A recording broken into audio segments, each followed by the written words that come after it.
Fjolnir.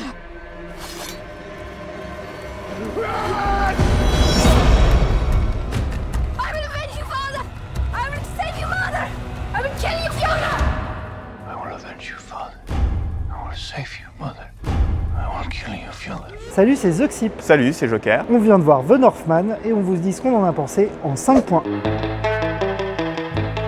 Point numéro 1, la réalisation. On est dans une réalisation un petit peu en ligne droite par rapport à ces deux précédents films, The Fitch et The Lighthouse. Pas mal de gros plans sur les personnages, notamment dans les délires mystiques que Robert Eggers affectionne particulièrement. Mais là où j'ai trouvé que la réalisation de ce film se démarquait un petit peu, c'est dans la direction d'acteur. On a quelque chose, une dimension très primale qui est vraiment unique à ce contexte, à cette période. On a plusieurs passages dans le film où les guerriers tentent de prendre les caractéristiques du monde naturel, du monde animal qui les entoure. C'est très convaincant, très réaliste. On le ressent, ça installe une ambiance, ça installe quelque chose de fort. Robert Eggers, je le connais pas du tout en fait. J'ai raté ses précédents films. Je savais pas trop vraiment à quoi m'attendre et j'ai été surpris et agréablement surpris. J'ai vraiment été immergé dans son film. J'ai vraiment l'impression qu'il a quelque chose à dire. L'utilisation du mystique et du réel et l'entrelacement des deux, c'est vraiment un bon point pour moi. Point numéro 2, l'histoire. Dans l'ensemble, c'est pas mal. L'un des problèmes principaux que j'ai avec l'histoire, c'est d'abord que c'est un petit peu du réchauffé. À très peu de détails près, c'est quand même Hamlet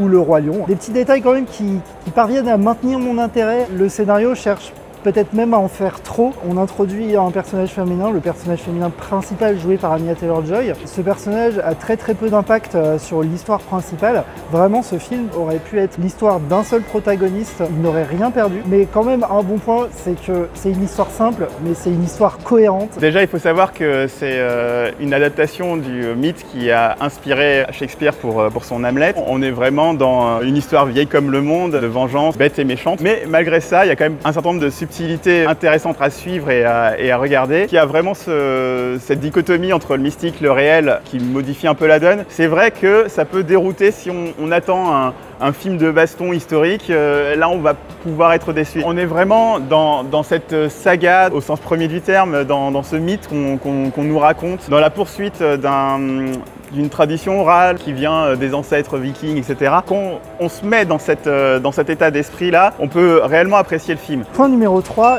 l'ambiance visuelle et sonore. On a un énorme travail visuel sur la photo du film, c'est hallucinant presque à certains moments, comme c'est beau. On est dans des couleurs très sombres, très terrestres, du marron, du gris foncé. À part quelques moments assez beaux qui détachent, où on voit des forêts, du vert très intense, ça reste la même identité visuelle tout du long. C'est pas pour me déplaire, c'est un petit peu banal, mais ça marche. Pour le deuxième point de l'ambiance sonore, là encore on est dans le classique, des chants gutturaux très sombres qui ont trait à la religion ou au mysticisme. Ça me met dans cette ambiance, ça me met dans cet univers.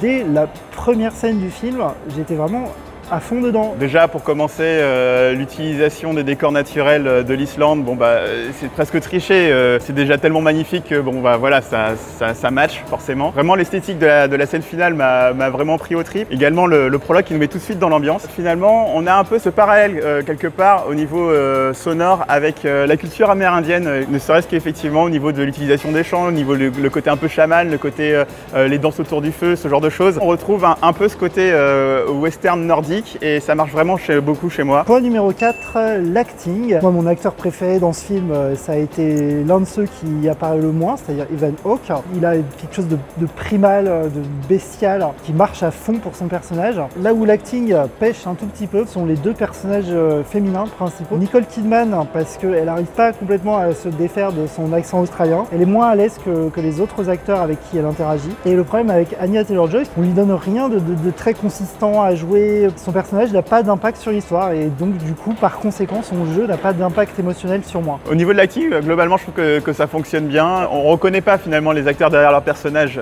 la plupart des acteurs en tout cas. Ils sont à la fois soit bien maquillés, soit complètement confondus dans leur personnage. Mais vraiment ce qui m'a ennuyé dans le film, c'est ce parti pris finalement de faire un accent scandinave tout le long du film. Pour moi ça perturbe le spectateur quelque part, s'il n'est pas forcément bien maîtrisé par tout le monde et en plus on n'en fait rien derrière. Point numéro 5, la la culture norroise. Pour ce qui est de ce que j'ai ressenti par rapport au film, il y a plusieurs moments où je me suis dit ok, en fait le réalisateur voulait faire un documentaire sur la culture norroise, mais il fallait vendre ça à des studios, donc il a mis une histoire pour faire semblant que c'était un film. On voit des cérémonies qui rythment la vie norroise. Il y a vraiment un ressenti de ouais, ça a du sens que ces personnages-là parlent comme ça, agissent comme ça dans cette culture-là. On voit les berserkers, pour moi ça marche à fond, j'ai trouvé cette scène super cool. C'est un mélange de tout, hein, d'acting, de costume, de direction, etc.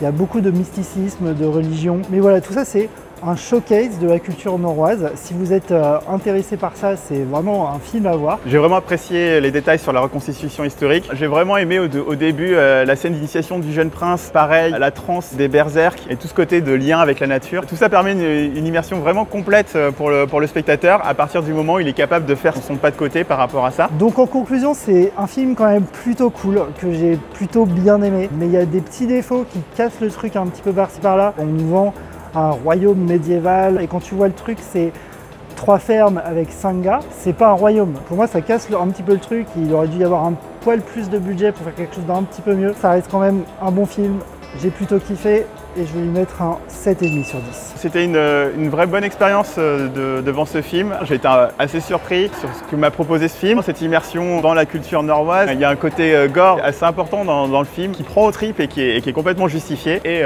cette scène finale qui est assez incroyable. Après il y a des éléments qui m'ont pas parlé moi personnellement, mais globalement c'est vraiment une bonne expérience. Je conseille à tous d'aller voir ce film en salle. C'est pour ça que je vais lui mettre la note de 7,5 sur 10.